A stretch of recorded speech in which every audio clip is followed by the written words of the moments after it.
وقال الله تعالى في موضع آخر وذروا ظاهر الإثم وباطنه إن الذين يكسبون الإثم سيجزون بما كانوا يقترفون۔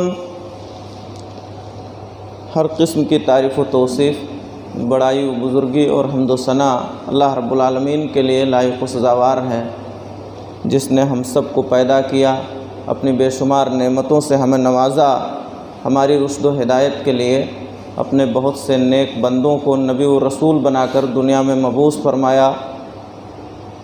بے شمار درود و سلام نازل ہوں اللہ رب العالمین کے بھیجے ہوئے تمام رسولوں پر، خاص طور پر اس کے آخری حبیب سرور کونین جناب محمد الرسول اللہ صلی اللہ علیہ وسلم کی ذات گرامی پر، جنہوں نے کتاب و سنت کا سیدھا راستہ ہمیں دکھایا اور ہر طرح کی بدعقیدگیوں بدعمالیوں سے بچنے پر ابھارا۔ قرآن مجید کی سورہ انعام کی آیت نمبر 120 میں نے آپ حضرات کے سامنے تلاوت کی ہے۔ اسی آیت کریمہ کی روشنی میں تھوڑی دیر گفتگو ہوگی۔ دعا ہے اللہ تعالی ہم سب کو کہنے و سننے سے زیادہ کتاب و سنت پر عمل کرنے کی توفیق عطا فرمائے۔ آپ جو پیچھے حضرات بیٹھے ہیں، میں آپ سب سے گزارش کروں گا آپ آگے آ جائیے۔ یہ طریقہ غلط ہے۔ جمعہ کے دن جو لوگ پہلے آئیں انہیں پہلی صفوں میں بیٹھنا چاہیے، ٹیک لگانے کے لیے یا جلدی بھاگ جانے کے لیے۔ یہ سب انتہائی غلط اور نامناسب چیز ہے۔ جو لوگ بھی آئیں، بعد کے لوگ جو آتے ہیں وہ صفوں کو چیرتے ہوئے آگے تک آئیں، یہ غلط ہے۔ اس سے اللہ کے نبی صلی اللہ علیہ وسلم نے روکا ہے۔ کیوں آپ موقع دیتے ہیں؟ جو لوگ پیچھے بیٹھے ہیں میں آپ حضرات سے گزارش کروں گا کہ آگے آ جائیں۔ آگے بیٹھنے کا، اگلی صفوں میں رہنے کا ثواب زیادہ ہے۔ نہ جانے کیوں آپ لوگ جو ہے پیچھے رہتے ہیں۔ بہرحال آپ حضرات کوشش کریں کہ آپ آگے آ جائیں، اگلی صفوں میں بیٹھیں۔ جو آیت کریمہ میں نے آپ حضرات کے سامنے تلاوت کی، اللہ رب العالمین نے اس آیت میں اپنے تمام بندوں کو گناہ چھوڑ دینے کا حکم دیا ہے۔ وَذَرُوا ظَاهِرَ الْإِثْمِ وَبَاطِنَهُ، اے لوگو ہر طرح کے ظاہری و باطنی گناہوں کو چھوڑ دو۔ وہ گناہ جو آپ کھل کے کرتے ہیں، لوگوں کے سامنے کرتے ہیں، وہ گناہ جو لوگوں سے چھپ کر کے کرتے ہیں، ہر طرح کے گناہوں کو چھوڑ دو۔ کیوں؟ اس لیے کہ وہ لوگ جو دنیا میں گناہ کریں گے اور گناہ کر کے قیامت کے دن اللہ کے سامنے جائیں گے، انہیں ان کے ہر گناہ کی سزا وہاں پانی ہوگی۔ اللہ رب العالمین ایک ایک عمل کے بارے میں ان سے مواخذہ کرے گا۔ قرآن مجید کی آیت کریمہ میں اللہ نے واضح طور پر فرمایا جو ذرہ برابر نیکی کرے گا وہ اسے بھی دیکھے گا، اور جو ذرہ برابر برائی کرے گا وہ اس کو بھی دیکھے گا۔ تو حاضرین گرامی، اللہ کا حکم ہے اپنے بندوں کے نام کہ ہر طرح کا گناہ آپ چھوڑ دیجئے۔ اگر گناہ نہیں چھوڑیں گے تو پھر اس کی سزا تمہیں بھگتنی ہوگی اگر بلا توبہ کے مر گئے۔ اس آیت کریمہ کی روشنی میں کچھ باتیں آپ کے سامنے عرض کرنی ہیں۔ پہلی چیز، گناہ کسے کہتے ہیں؟ دوسری چیز، ہم سے اور آپ سے گناہ کیوں ہوتا ہے؟ ہم کیوں گناہ کرتے ہیں؟ کیا اسباب ہے اس کے پیچھے؟ ہم جو گناہ کرتے ہیں کیا ان گناہوں کا ریکارڈ تیار ہو رہا ہے، اسے لکھا جا رہا ہے، یا یوں ہی دنیا میں وہ گناہ اڑ جاتے ہیں، ہوا میں تحلیل ہو جاتے ہیں؟ اسی طرح جو بھی گناہ ہم نے کیا ہے کیا اس کی سزا دنیا اور آخرت دونوں جگہ ملنے والی ہے، یا صرف آخرت میں ملے گی، دنیا میں نہیں ملے گی؟ یہ کچھ باتیں آپ حضرات کے سامنے عرض کی جائیں گی۔ پہلی بات، موضوع سے متعلق پہلی چیز جو میں نے ذکر کی وہ یہ کہ گناہ کسے کہتے ہیں؟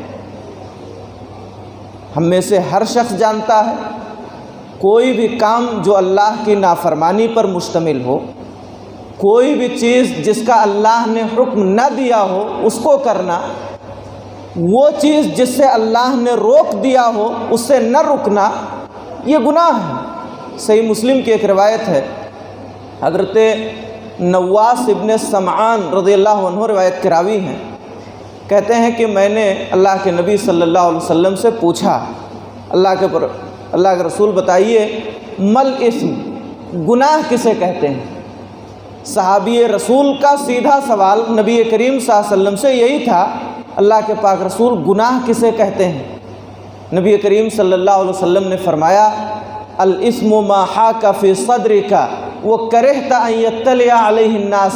اللہ کے نبی صلی اللہ علیہ وسلم نے یہاں گناہ کی تعریف نہیں کی ہے، آپ نے ایک فارمولہ بتایا ہے، ایک ضابطہ دے دیا ہے، آپ اس فارمولے کی روشنی میں دن اور رات میں جو کام کرتے ہیں اس میں گناہ کا کام کون سا ہے اور ثواب کا کام کون سا ہے آپ خود جان سکتے ہیں۔ ایک ایسا ضابطہ اللہ کے نبی صلی اللہ علیہ وسلم نے دیا، آپ نے فرمایا سنو، گناہ کہتے ہیں ہر وہ چیز جو تمہارے دل میں کھٹک رہی ہے، ہر وہ چیز جو تمہارے دل میں کھٹکے اور تم یہ چاہو کہ اسے تمہارے علاوہ کوئی نہ جان سکے۔ ایک آدمی کوئی کام کر کے آئے، گھر آیا ہے، اس کا دل مطمئن نہیں ہے، پریشان ہے، ہم نے کیوں کیا، پتہ نہیں وہ عمل صحیح ہے کہ غلط ہے، کبھی بیٹھ رہا ہے، کبھی لیٹ رہا ہے، کبھی گھر کے اندر آ رہا ہے، کبھی گھر کے باہر جا رہا ہے، سو رہا ہے تو کبھی اس کروٹ کبھی اس کروٹ، بالکل بے چین و بے قرار ہے۔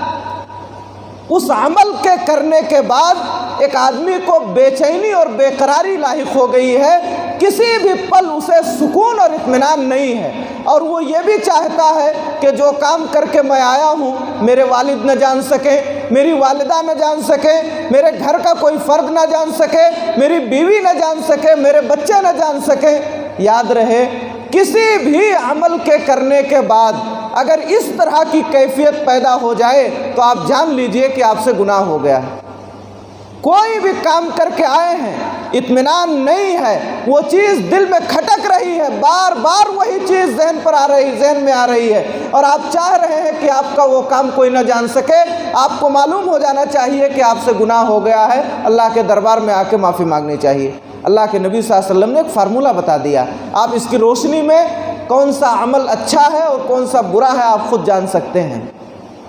حاضرین گرامی، ہم سب جانتے ہیں کہ ہر گناہ پر سزا متعین ہے۔ تقریروں میں، بیانات میں ہم سنتے رہتے ہیں کہ ہم یہ عمل کریں گے تو ہمیں یہ سزا ملے گی، ہم یہ عمل کریں گے تو ہمیں منہ کے بل گھسیٹتا ہوا جہنم میں لے جایا جائے گا، ہم یہ عمل کریں گے تو ہمارے کاروبار میں برکت نہیں ہوگی۔ طرح طرح کی دھمکیاں جو قرآن مجید میں، حدیثوں میں آئی ہوئی ہیں، ہم بارہا سنتے ہیں، پھر بھی ہم سے گناہ کیوں ہوتا ہے؟ ہم جانتے ہیں کہ گناہ کرنے پر ہمیں سزا ملے گی، دنیا میں بھی آخرت میں بھی۔ ان دھمکیوں اور وعیدوں کو ہم بار بار سنتے ہیں، پھر بھی ہم گناہ کیوں کرتے ہیں؟ کیا اسباب ہیں گناہ کرنے کے؟ کچھ چیزیں ہیں جو ہمارے دماغ میں، ذہن میں بیٹھ جاتی ہیں اور ان کی وجہ سے ہم گناہ کر بیٹھتے۔ کچھ غلط خیالات ہیں، ان کو اپنے ذہنوں سے نکالنے کی ضرورت ہے۔ پہلی چیز، ایک شخص یہ خیال اس کے ذہن میں آ جاتا ہے کہ ہمارے گناہ کو کوئی دیکھ نہیں رہا ہے۔ ایک آدمی جو غلط کام کر رہا ہے، گناہ کر رہا ہے، خیال ذہن میں یہ ہے کہ ہمارے گناہ کو کوئی دیکھ نہیں رہا ہے۔ ہم رات کی تاریکی میں بند کمرے میں ہیں، ہم نے دروازہ بند کر لیا ہے، لائٹ آف کر لی ہے، اندھیرا ہے، کسی کے آنے کا کوئی خطرہ نہیں ہے، کوئی ہمیں دیکھ نہیں رہا ہے۔ یہ سوچ کر کے ایک آدمی گناہ کرتا ہے۔ خیال یہ ہے کہ ہمارے گناہ کو کوئی دیکھ نہیں رہا ہے۔ حاضرین گرامی، یہ خیال جس ذہن میں بیٹھ جائے وہ بارہا گناہ کرے گا۔ جب یہ احساس یہ ہو گیا کہ ہمیں دیکھنے والا ہی کوئی نہیں ہے، پھر آدمی جو چاہے کرے۔ اس احساس کو اپنے ذہن سے نکالیے، یہ خیال نکال دیجئے۔ اللہ تعالیٰ نے قرآن مجید میں ہمارے اور آپ کے اس خیال کی تردید کی۔ اللہ نے فرمایا ان ربک لبالمرصاد، بے شک تمہارا رب تمہاری گھات میں ہے۔ مرصاد کی تفسیر بعض محدثین نے مفسرین نے کی ہے، ہم میں سے بہت سارے لوگوں نے شکار کیا ہوگا یا شکار کرنے والے کو دیکھا ہوگا، بندوق چلانے سے پہلے نشانہ آپ نے لگا لیا ہے، گولی چلانے سے پہلے، فائر کرنے سے پہلے ایک آدمی کی جو پوزیشن ہوتی ہے اسی کو مرصاد کہا جاتا ہے۔ گھات میں بالکل تیار رہنا، جیسے فوجی سرحد پہ بالکل تیار رہتا ہے اور چاروں طرف دیکھتا رہتا ہے کہ کوئی کسی طرف سے آنے نہ پائے، ایک بندوق چلانے والا نشانہ لگا لیا ہے، اب گولی چلانے سے پہلے بالکل وہ حرکت نہیں کرے گا، کہیں ایسا نہ ہو کہ ہمارا نشانہ یہاں سے وہاں ہو جائے، چوک جائے۔ اللہ رب العالمین اپنے ہر بندے کو شکاری جس طرح اپنے شکار کو دیکھ رہا ہے اس سے کہیں زیادہ مستعدی اور تیاری کے ساتھ دیکھ رہا ہے۔ ان ربک لبالمرصاد، بے شک تمہارا رب گھات میں ہے، تمہارے ہر عمل کو دیکھ رہا ہے، کب کر رہے ہو، کیا کر رہے ہو، کس انداز میں کر رہے ہو، کس کے ساتھ کر رہے ہو، سب اللہ کو معلوم ہے۔ کوئی ایک عمل ایسا نہیں ہے جو اللہ تعالیٰ دیکھ نہ رہا ہو اور اس سے واقف نہ ہو۔ اس لیے اگر یہ خیال ہے کہ ہمارے گناہ کو کوئی دیکھ نہیں رہا ہے تو یہ خیال باطل ہے، یہ خیال غلط ہے۔ ہمارے گھر والے دیکھیں نہ دیکھیں، ہمارے ماں باپ دیکھیں نہ دیکھیں، ہمارے بیوی بچوں کو احساس ہو نہ ہو، مگر ہمارے ہر عمل کو ہمارا رب دیکھ رہا ہے۔ ہم رات میں کریں یا دن میں کریں، اجالے میں کریں یا اندھیرے میں کریں، محفل میں کریں یا تنہائی میں کریں، کہیں بھی کریں، کسی انداز میں بھی کریں، ہمارے ہر عمل کو اللہ رب العالمین دیکھ رہا ہے اور اللہ تعالیٰ ہمارے ہر عمل کا ہم سے مواخذہ کرے گا۔ اس لیے اگر ذہن میں یہ بات آ رہی ہے کہ ہمارے گناہ کو کوئی دیکھ نہیں رہا ہے تو ہم غلطی پر ہیں۔ اس احساس کو نکالیے دل سے، کوئی دیکھے نہ دیکھے اللہ دیکھ رہا ہے۔ دوسری چیز جس کی بنیاد پر ہم غلطی کرتے ہیں، گناہ کرتے ہیں، اسی سے ملتی جلتی ایک چیز ہے، بسا اوقات انسان کے ذہن و دماغ میں یہ بات آ جاتی ہے کہ اس کے گناہ کو کوئی جانتا نہیں ہے، کسی کو اس کے گناہ کا علم نہیں ہے، بڑی خاموشی سے، بڑی ہوشیاری سے بے ایمانی کی ہے، کوئی کسی کو کچھ پتہ نہیں ہے۔ ایک شخص نماز میں پہلی صف میں کھڑا ہے، امام کے پیچھے، آگے اس کے امام ہے، دائیں بھی ایک آدمی، بائیں بھی ایک آدمی، پیچھے بھی ایک آدمی، وضو ٹوٹ گیا، شریعت کا حکم ہے نکل جاؤ، آپ وضو کر کے آؤ، بلا وضو بلا طہارت نماز نہ پڑھو۔ اس آدمی کو خیال یہ ہے کہ بھلے ہمارا وضو ٹوٹ گیا ہے، نہ امام کو معلوم ہے، نہ دائیں والے کو معلوم ہے، نہ بائیں والے کو معلوم ہے، نہ پیچھے والے کو معلوم ہے، یہ سوچ کر کے کہ ہماری اس غلطی کا علم کسی کو نہیں ہے، بلا طہارت اور بلا وضو کے نماز پڑھ رہا ہے۔ اس طرح بارہا ہوتا ہے، ایک آدمی یہ خیال کر لیتا ہے کہ ہم نے یہ گناہ جو کیا ہے کسی کو معلوم نہیں ہے، پاس پڑوس کو، آگے پیچھے رہنے والوں کو، گھر والوں کو، باہر والوں کو، کسی کو ہمارے گناہ کا علم نہیں ہے۔ حضرات گرامی، یہ خیال بھی غلط ہے۔ قرآن مجید میں اللہ تعالیٰ نے فرمایا یعلم خائنۃ الاعین وما تخفی الصدور، تمہیں احساس یہ ہے کہ تمہارے گناہ کو کوئی جانتا نہیں ہے، اللہ تعالیٰ تمہاری آنکھوں کی چوری کو بھی جانتا ہے، آنکھوں کی خیانت کو بھی۔ آپ یہاں کھڑے ہو کر کے گزرنے والوں پر، گزرنے والیوں پر نگاہ ڈالتے ہیں، اللہ کو معلوم ہے آپ کی نگاہ اچھے ارادے سے اٹھی ہے یا برے ارادے سے اٹھی ہے۔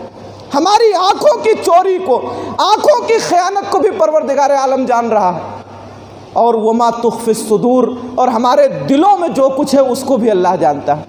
یہ احساس کیسے ہوتا ہے کہ ہمارے گناہ کو کوئی جان نہیں رہا ہے؟ چاہے جتنی ہوشیاری سے ہم کریں، چاہے جتنی خاموشی سے ہم کریں، کسی کو معلوم ہو نہ معلوم ہو، اللہ کو علم ہے، ہمارے ہر گناہ کا علم اللہ تعالیٰ کو ہے، دیکھ بھی رہا ہے اور ہمارے ہر گناہ کا اس کو علم بھی ہے۔ تیسری چیز جس کی وجہ سے گناہ ہوتا ہے، بسا اوقات یہ خیال ذہن میں آ جاتا ہے کہ گناہ کرتے ہوئے ہمیں جاننے والا، پہچاننے والا کوئی ہے نہیں۔ جیسے ماہ رمضان میں ہوٹلوں میں پردے لگ جاتے ہیں مردوں کے لیے. عام طور پر آپ دیکھتے ہیں پردے کے پیچھے ایک آدمی کھا رہا ہوتا ہے. پردے کے پیچھے کھانے کا احساس کیا ہے؟ ہمیں جاننے والا پہچاننے والا کوئی ہے نہیں. بسا اوقات آدمی دور دراز نکل گیا ہے، جس طرف گاؤں کے لوگوں کا آنا جانا کم ہو وہاں جا کر کے دوپہر میں افطار کر رہا ہے اور شام میں آ کر کے گھر والوں کو دھوکہ دے رہا ہے کہ ہم تو روزے سے ہیں، منہ بنا کے بیٹھا ہے. اس طرح احساس یہ ہے کہ ہم نے روزہ توڑ دیا مگر ہمیں جاننے والا پہچاننے والا کوئی یہاں نہیں تھا. ہم نے گناہ کیا ہے لیکن گناہ کرتے وقت ہمیں جاننے والا یہاں کوئی موجود نہیں تھا. حاضرین گرامی، یہ خیال بھی غلط ہے. وَهُوَ مَعَكُمْ أَيْنَمَا كُنْتُمْ، قرآن میں اللہ نے فرمایا اللہ تمہارے ساتھ ہے، تم چاہے جہاں رہو. یاد رہے ایک بات آپ عقیدے کی یہاں جان لیں، اللہ تعالیٰ اپنی ذات کے اعتبار سے عرش پر مستوی ہے.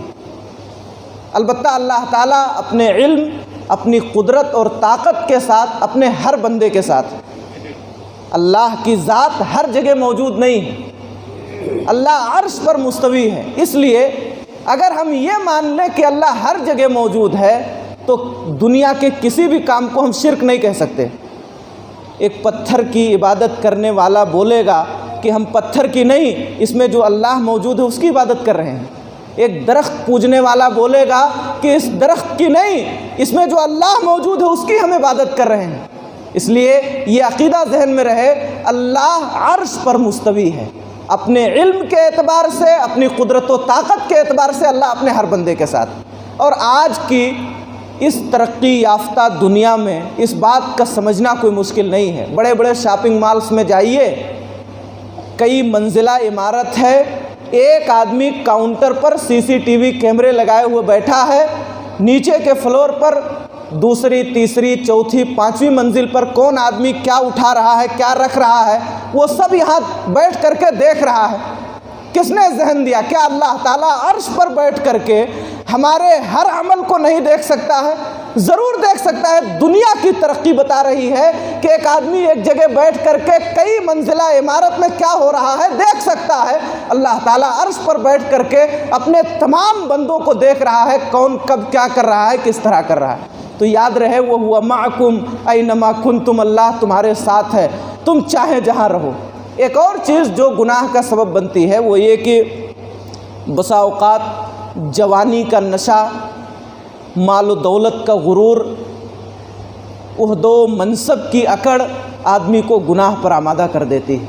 ہم جوان ہیں، طاقت ہے ہمارے بازوؤں میں، ماں باپ بوڑھے ہیں، ہم نماز پڑھیں نہ پڑھیں ہمارا کون کیا بگاڑ سکتا ہے. یہ احساس بسا اوقات انسان کے ذہن میں آ جاتا ہے. ہم عمل کریں نیک یا نہ کریں، ہم اچھا کریں برا کریں، ہمارا کوئی کچھ بگاڑ نہیں سکتا. ہمارے پاس طاقت ہے، ہر اعتبار سے ہم مضبوط ہیں، اس لیے ہم جو چاہیں کریں، ہمارا کوئی کچھ بگاڑ نہیں سکتا. یاد رہے یہ غرور و گھمنڈ اللہ کو پسند نہیں ہے.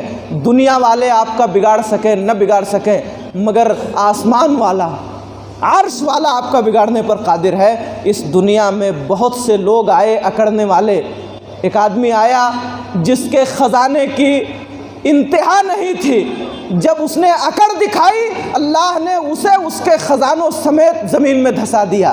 ایک آدمی آیا جس نے کہا میں تمہارا سب سے بڑا رب ہوں، اللہ نے اس کی اکڑ کو اسی زمین میں بحر قلزم کے تھپیڑوں میں غرق کر کے ساری دنیا کے لیے عبرت کا نشان بنا دیا. ایک آدمی آیا اکڑ دکھائی جنت بنوانے لگا، اللہ نے اس کی بنائی ہوئی جنت میں اسے خود داخل ہونے کا موقع نہیں دیا. تو یہ اکڑ کسی بھی چیز کی ہو اللہ کے یہاں چلنے والی نہیں. پروردگار عالم قرآن میں فرما رہا ہے ان قیدی متین، میرے بندے میری پکڑ بہت سخت ہے. جوانی میں نے تجھے دی ہے، مال و دولت دینے والا میں ہی ہوں، وہ دو منصب میں نے دیا ہے، میں دینے والا ہوں، میں چھین بھی سکتا ہوں. تجھے دنیا والے تیرا کچھ بگاڑ سکے نہ بگاڑ سکے، میں بگاڑنے پر قادر ہوں. ان قیدی متین، میری پکڑ بہت سخت ہے. جب میں پکڑتا ہوں تو میری پکڑ سے کوئی چھڑا نہیں سکتا. میں عذاب دینے پہ آ جاؤں تو میرے عذاب دینے کی طرح کوئی عذاب نہیں دے سکتا. یہ اللہ تعالیٰ فرما رہا ہے. اس لیے حاضرین گرامی، ہمارے ہر عمل کو اللہ دیکھ رہا ہے، ہمارے ہر عمل کو اللہ جان رہا ہے. ہم کہیں بھی کریں، کسی بھی انداز میں کریں، کتنا بھی چھپ کر کے کریں، اللہ کو معلوم ہے اللہ اپنے علم و قدرت کے اعتبار سے ہمارے ساتھ ہے، اور ہماری ہر اکڑ، ہماری ہر طاقت، ہمارے ہر نشے اور غرور کو اللہ ختم کرنے کی طاقت رکھتا ہے۔ اس لیے ان چیزوں کو اپنے ذہنوں سے نکال دینے کی ضرورت ہے۔ موضوع کا تیسرا حصہ ہے کہ ہم جو گناہ کرتے ہیں، ہمارے ہر گناہ کو لکھا جا رہا ہے،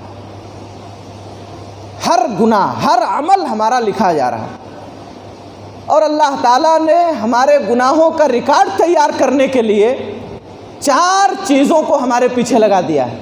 1 2 نہیں، 4 چیزیں ہمارے ساتھ لگی ہوئی ہیں اور ہمارے ہر عمل کو لکھ رہی ہیں۔ اللہ کے سامنے پیش کیا جائے گا، اللہ تعالیٰ اس کا مواخذہ کرے گا۔ سب سے پہلی چیز، نامہ اعمال ہمارا تیار ہو رہا ہے۔ بارہا آپ نے سنا ہے، نامہ اعمال تیار ہو رہا ہے۔ کل قیامت کے میدان میں جو نیک ہوں گے، اللہ والے ہوں گے، ان کے نامہ اعمال کو ان کے داہنے ہاتھ میں سامنے سے دیا جائے گا، اور جو برے ہوں گے پیٹھ پیچھے سے ان کے بائیں ہاتھ میں دیا جائے گا۔ ایک گنہگار آدمی جو اللہ کی نافرمانی کر کے گیا ہے، جب وہ اپنے نامہ اعمال کو دیکھے گا تو چیخے گا، ڈرا ہوا ہوگا، کانپ رہا ہوگا۔ فَتَرَى الْمُجْرِمِينَ مُشْفِقِينَ مِمَّا فِيهِ، سورہ کہف میں اللہ نے فرمایا اے نبی جب نامہ اعمال تقسیم کیا جائے گا تو آپ مجرموں کو دیکھیں گے، گنہگاروں کو دیکھیں گے کہ وہ کانپ رہے ہوئے ہوں گے، ڈرے ہوئے ہوں گے۔ یقولون، وہ کہہ رہے ہوں گے یا ویلتنا ما لہذا الکتاب لا یغادر صغیرۃ ولا کبیرۃ الا احصاها، ہائے ہماری بربادی، یہ کون سی کتاب ہے، یہ کون سا نامہ اعمال ہے، نہ تو اس نے میرے کسی چھوٹے گناہ کو چھوڑا ہے، نہ بڑے کو، سب کو لکھ رکھا ہے، سب کو لکھ رکھا ہے۔ وَوَجَدُوا مَا عَمِلُوا حَاضِرًا، دنیا میں جو کچھ کر کے گئے ہوں گے سب اپنے سامنے پائیں گے، سب کچھ لکھا ہوا ہوگا۔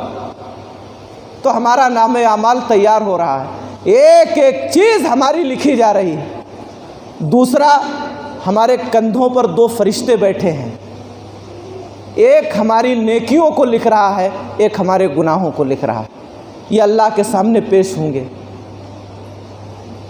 وَإِنَّ عَلَيْكُمْ لَحَافِظِينَ كِرَامًا كَاتِبِينَ يَعْلَمُونَ مَا تَفْعَلُونَ، اللہ تعالیٰ نے قرآن مجید میں فرمایا تمہارے کندھوں پر نگرانی کرنے والے 2 فرشتے بیٹھے ہیں، کرامن کاتبین، وہ ان تمام چیزوں کو جان رہے ہیں جو تم کر رہے ہو، سب کو جانتے ہیں، یہی ہے، بہت دور نہیں۔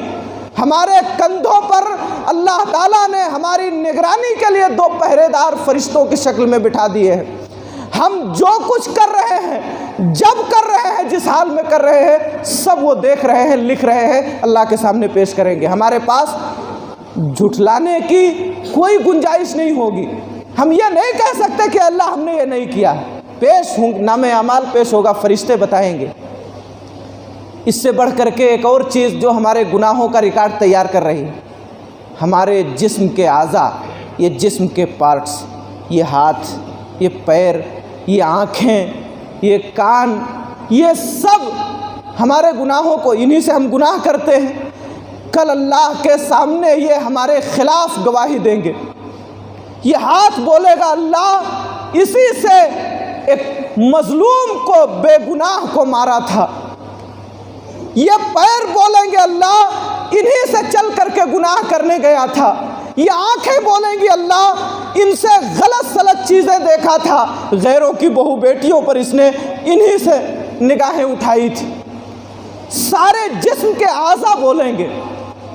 گھر کا ایک آدمی اگر گھر کا راز باہر لے جانے لگے، گھر ٹوٹ جاتا ہے، گھر وہ بچ نہیں سکتا۔ یہ پورا جسم ایک گھر ہے، اگر یہ ہاتھ، یہ پیر، یہ گھر کے یہ اعضاء ہی بتانے لگے، کیا کوئی جرم چھپ سکتا ہے؟ ہرگز نہیں۔ سورہ یاسین میں اللہ نے فرمایا الیوم نختم علی افواہہم، آج تک جو زبان ہماری بول رہی ہے، اللہ کہہ رہا ہے قیامت کے دن، آج کے دن یعنی قیامت کے دن ہم تمہارے منہوں پر تالا لگا دیں گے، یہ منہ قفل لگ جائے گا، بند ہو جائے گا۔ اللہ تعالیٰ ہماری زبانوں پر لاک لگا دے گا۔ وَتُكَلِّمُنَا أَيْدِيهِمْ، یہ ہاتھ بولیں گے وہ تشہد ارجلہم، یہ تمہارے پیر گواہی دیں گے جو کچھ تم دنیا میں کر رہے تھے۔ ہاتھ بولے گا، یہ آنکھیں بولیں گی، یہ پیر اللہ کے سامنے گواہی دیں گے۔ حضرات گرامی، کس سے گناہ کرتے ہیں ہم؟ اسی ہاتھ سے کرتے ہیں، انہی پیروں سے گناہ کرتے ہیں، انہی آنکھوں سے تو کرتے ہیں۔ یہی بتانے لگے کوئی گناہ بچ پائے گا، کوئی گناہ چھپ سکتا ہے؟ نجات کا راستہ یہ ہے، روک لیجئے ان ہاتھوں کو گناہوں سے، روک لیجئے اس پیر کو گناہوں سے، حفاظت کیجئے آنکھوں کی۔ آپ کانوں سے نکالیے ان چیزوں کو جو ہمیشہ آپ کے کانوں میں رہتے ہیں، ورنہ اللہ کے یہاں یہ کان بولیں گے۔ قرآن مجید میں اللہ تعالیٰ نے ایک مکالمہ نقل کیا ہے، جب یہ ہاتھ پیر آنکھ کان ناک بولنے لگیں گے تو انسان غصہ کرے گا ہاتھ پر، ارے تو ہمارا ہاتھ، یہ آنکھ ہے، میں نے آپریشن کرایا، چشمہ لیا اتنا قیمتی، آخر تو ہمارے خلاف گواہی دے رہی ہے۔ لما شہدتم علینا، تم نے ہمارے خلاف گواہی کیوں دے دی؟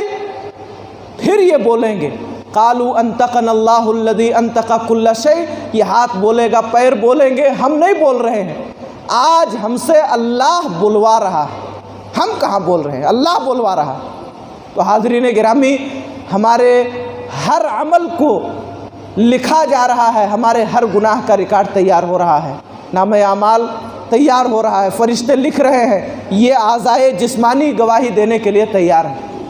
ایک آخری چیز جو گواہی دینے کے لیے ہمارے گناہوں کا ریکارڈ تیار کر رہی ہے، اللہ کی یہ زمین بھی کل گواہی دے گی۔ بے ہم اور آپ کہاں گناہ کرتے ہیں؟ کیا زمین سے اٹھ کر کے کہیں جاتے ہیں؟ کبھی نہیں۔ جو بھی جرم ہو رہا ہے اسی زمین کی پیٹھ پر ہو رہا ہے، جو بھی گناہ ہو رہا ہے اسی روئے زمین پر ہو رہا ہے۔ یہ ساری چیزیں تیار کر رہی ہے، سب حفاظت کر رہی ہے۔ کل قیامت کے میدان میں یہ بھی اپنی خبریں نشر کرے گی۔ آپ کسی کمپیوٹر آپریٹر کے ہاں جائیں اور جا کر کے آپ اپنی تصویر کھنچوائیں، فوٹو، اور آپ اس سے کہہ دیجئے کہ آپ ہمارا یہ فوٹو 2 سال کے لیے محفوظ کر لیجئے، ہمیں 2 سال کے بعد اسی کی ضرورت ہے۔ وہ آدمی سیو کر لے گا۔ آپ 2 سال کے بعد جائیے، 3 سال کے بعد جائیے، وہ نکال کر کے 3 سال پہلے کا فوٹو آپ کو دے دے گا۔ اس کمپیوٹر آپریٹر کو کس نے ذہن دیا ہے کہ 2 سال 3 سال پہلے کی چیز محفوظ کر لے؟ کیا وہ اللہ اس زمین کو کمپیوٹر نہیں بنا سکتا؟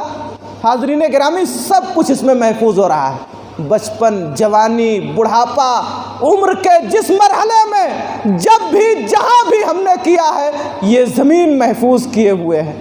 کل دکھائے گی اللہ رب العالمین کے سامنے، ساری تصویر سامنے ہوگی، ہمارے جھٹلانے کا کوئی موقع نہیں ہوگا۔ یومئذ تحدث اخبارها بان ربک اوحی لها، آج کے دن یہ زمین بھی اپنی خبریں نشر کرے گی، کب ہوا، کہاں ہوا، کیسے ہوا، کس کے ساتھ ہوا، یہ زمین بولے گی، سارا نقشہ اللہ رب العالمین کے سامنے رکھ دے گی۔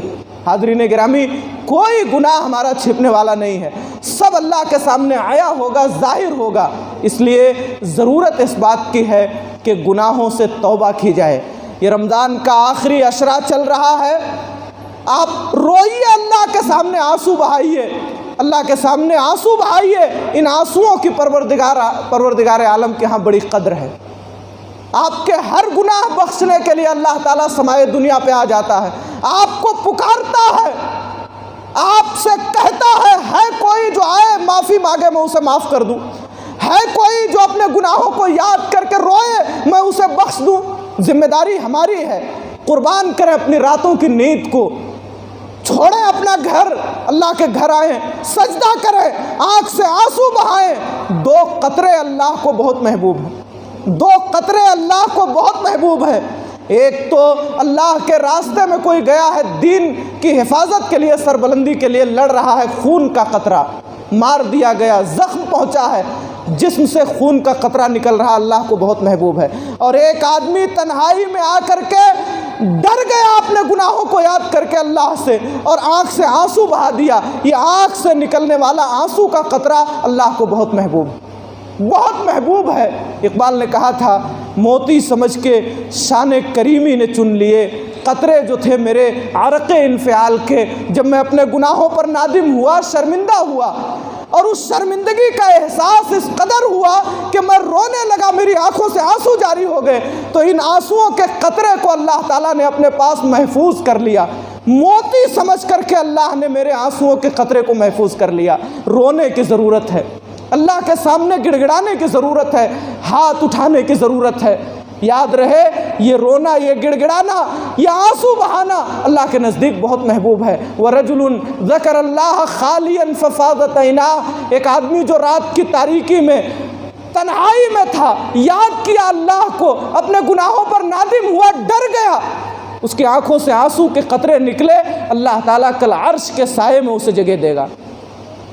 ضرورت ہے رونے کی، ضرورت ہے آنسو بہانے کی۔ گناہ ہم سب سے ہوئے ہیں، کوئی ہم میں سے ایسا نہیں ہے جو گنہگار نہ ہو، سب سے گناہ ہوئے ہیں، بہت سارے گناہ ہوئے ہیں، کثرت ہے گناہوں کی، ان کے مقابلے میں نیکیاں بہت کم ہیں۔ اللہ سے اپنے گناہوں کی معافی مانگیے، اللہ تعالیٰ اپنے بندوں سے پیار بہت کرتا ہے، بہت جلدی راضی ہو جاتا ہے اللہ پاک۔ آپ آئیے، وضو کر کے اللہ کے دربار میں آ جائیے، سجدہ کیجئے، آنسو بہا دیجئے شرمندہ ہو کر کے، 3 چیزیں آپ کر لیں اللہ راضی ہو جاتا ہے۔ اپنے گناہوں پر نادم ہو جائیں، سجدے میں پڑھ کر کے آنسو بہا دیں، یہ 3 کام کرے اللہ راضی ہو جاتا ہے۔ کسی شاعر نے کہا تھا کہ صرف احساس ندامت، ایک سجدہ چشم تر، ایک آدمی اپنے گناہوں پر نادم و شرمندہ ہو جائے، آ کر کے ایک سجدہ کر لے اور آنسو بہا دے، یہ 3 چیزیں، صرف احساس ندامت، ایک سجدہ چشم تر، اے خدا تجھ کو منانا تو بہت آسان ہے۔ دنیا کا کوئی آدمی اتنا جلدی راضی نہیں ہوتا اور اتنا جلدی مانتا نہیں ہے جتنا جلدی اللہ رب العالمین راضی ہوتا ہے۔ پروردگار عالم ہمارے اور آپ کے گناہوں کو بخشنے کے لیے تیار ہے۔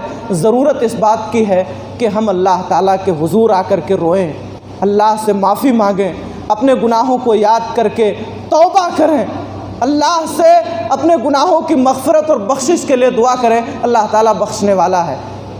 دعا ہے اللہ تعالیٰ ہم سب کو نیک عمل کی توفیق عطا فرمائے، ہر طرح کے گناہوں سے بچنے کی توفیق عطا فرمائے۔ اے اللہ ہم سے جو گناہ ہو گئے ہیں جانتے ہوئے یا انجانے میں، تو انہیں معاف فرما دے۔ اے اللہ ہم سراپا گنہگار ہیں، خطا کار ہیں، ہر طرح کے گناہوں کا ارتکاب ہم سے ہوا ہے، تو غفور الرحیم ہے۔ اے اللہ تیرے دربار میں، تیرے حضور ہم سجدہ ریز ہیں، تیرے سامنے ہاتھ اٹھائے ہوئے ہیں، اپنے گناہوں کی معافی کے طلبگار ہیں۔ اے اللہ تمام اعضائے جسمانی سے ہونے والے گناہوں کو معاف فرما دے۔ ہاتھ گنہگار ہیں، اے اللہ ان سے جو گناہ ہوئے ہیں معاف فرما دے۔ آنکھیں غیروں کی بہو بیٹیوں کی طرف اٹھی ہیں، غلط سلط چیزیں دیکھی ہیں، اللہ معاف فرما دے۔ پروردگار عالم جسم کے جس عضو سے جو بھی گناہ ہوا ہو، ہم اپنے ہر گناہ کو یاد کر کے تیرے سامنے ندامت کا اظہار کر رہے ہیں، تجھ سے معافی کے طلبگار ہیں، تو معاف کرنے والا ہے۔ اے اللہ تو نے 100 قتل کرنے والے کو معاف کر دیا، تیری رحمت بڑی وسیع اور کشادہ ہے، اے اللہ ہمیں معاف فرما دے۔ ہم گنہگار ہیں، خطا کار ہیں، تیری رحمت کا حوالہ، تو رحمان الرحیم ہے، غفور الرحیم ہے، اے اللہ ہمارے ہر گناہ کو معاف فرما دے، چھوٹے بڑے ظاہری باطنی سارے گناہوں کو معاف فرما دے۔ اے اللہ ہمیں نیک عمل کی توفیق عطا فرما، جو بھی تھوڑی بہت نیکیاں ہو جائیں اے اللہ انہیں قبول فرما لے۔ اے اللہ ہماری نمازوں کو قبول فرما لے، ہمارے روزوں کو قبول فرما لے، ہماری نماز تراویح کو قبول فرما لے، ہمارے تلاوت قرآن مجید کو قبول فرما لے، ذکر و اذکار کو قبول فرما لے، صدقوں خیرات کو قبول فرما لے۔ اے اللہ ہماری نیکیوں کو ہماری دنیا اور آخرت کی کامیابی اور نجات کا ذریعہ بنا۔ اے اللہ ہم سب کو مل جل کر رہنے کی توفیق عطا فرما، ہر طرح کے اختلاف و انتشار سے ہماری حفاظت فرما۔ پروردگار عالم ہم میں سے جو بیمار ہیں انہیں شفا عطا فرما، ان کی بیماریوں کو ان کے گناہوں کے خاتمے کا ذریعہ بنا دے۔ اے اللہ ہم میں سے جو مسلمان مرد و عورت اس دنیا سے جا چکے ہیں ان کی قبروں کو نور سے بھر دے، انہیں کروٹ کروٹ جنت عطا فرما، ان کی لغزشوں کو درگزر فرما دے، ان کی نیکیوں کو قبول فرما، جو مقروض ہیں انہیں ان کے قرضوں کی ادائیگی کی توفیق عطا فرما، جو رشتوں کے طالب ہیں انہیں بہترین و مناسب رشتہ عطا فرما۔ الہ العالمین ہمیں نمازوں کا پابند بنا دے۔ پروردگار عالم جو غفلت اور سستی ہے ہمارے اندر اسے دور دور فرما دے۔ اے اللہ اپنے سے جڑنے کی توفیق عطا فرما، اپنے دین سے جڑنے کی توفیق عطا فرما، اپنے احکام پر عمل کی توفیق عطا فرما، ہر طرح کے غلط کاموں سے ہمیں بچنے کی توفیق عطا فرما، توبہ کرنے کی توفیق عطا فرما، اپنے گناہوں پر رونے کی توفیق عطا فرما۔ اے اللہ ہمارے سارے گناہوں کو معاف فرما دے۔ خار ہیں، بدکار ہیں، ڈوبے ہوئے ذلت میں ہیں، کچھ بھی ہیں لیکن تیرے محبوب کی امت میں ہیں، خلق کے راندے ہوئے، دنیا کے ٹھکرائے ہوئے، آئے ہیں ہم تیرے در پر ہاتھ پھیلائے ہوئے۔ رحم کر، رحم کر، اپنے نائین کرم کو بھول جا، ہم تجھے بھولے ہیں لیکن تو نہ ہم کو بھول جا۔ اے اللہ یقیناً ہم نے تجھے بھلا دیا ہے، نمازیں ہم سے بہت کم ادا ہو پا رہی ہیں، یقیناً روزوں میں کوتاہی ہے، اے اللہ ہر اعتبار سے ہم کوتاہ ہیں، کمیاں ہیں ہمارے اندر، خطائیں ہم سے دن بدن ہو رہی ہیں۔ اے اللہ ہم اپنی خطاؤں پہ پشیمان ہیں، اے اللہ نادم و شرمندہ ہے، تیری رحمت وسیع ہے۔ اے اللہ ہمارے گناہوں کو معاف فرما دے، اے اللہ ہمارے گناہوں کو معاف فرما دے، اے اللہ ہماری خطاؤں کو معاف فرما دے۔ اے اللہ آئندہ زندگی ہمیں گناہوں سے پاک ہو کر کے گزارنے کی توفیق عطا فرما۔ اے اللہ نیک عمل کرتے ہوئے ہمیں دنیا سے جانے کی توفیق عطا فرما۔ اے اللہ جب تک دنیا میں زندہ رکھ، ایمان و اسلام پہ زندہ رکھ، جب ہمارا خاتمہ ہو ایمان و اسلام پر ہو۔ آمین۔ اقول قولی ھذا واستغفر اللہ لی ولکم۔